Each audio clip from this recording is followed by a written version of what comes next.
और हिजाज न्यूज से मैं हूं आकाश न्याजी। जिला गुजरात की इब्तदाई हल्का बंदियों को अदालतों में चैलेंज कर दिया गया है। ब्रेकिंग न्यूज से हम आपको आगाह करते चले कि बल्दियाती इलेक्शन की तारीख तो दे दी गई है, मगर इससे पहले जो नई बल्दियाती हल्का बंदियां बनाई गई थी उनको सियासी शख्सियात और उम्मीदवारों की तरफ से अदालतों में चैलेंज कर दिया गया है। जिला गुजरात की नई हल्का बंदियों के खिलाफ 144 जो अपीलें हैं वो chief election commission office Gujranwala में दायर की गई हैं, जिन पर समाअत का काम जो है 28 फरवरी से शुरू होगा।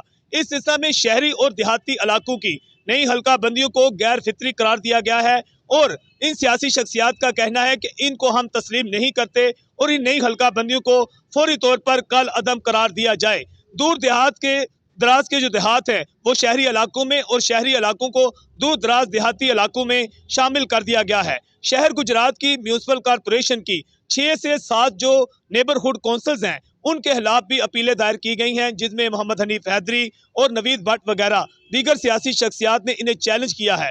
इन पर 28 फरवरी से समाअत के बाद इनका फैसला चीफ इलेक्शन कमीशन की तरफ से जारी किया जाएगा।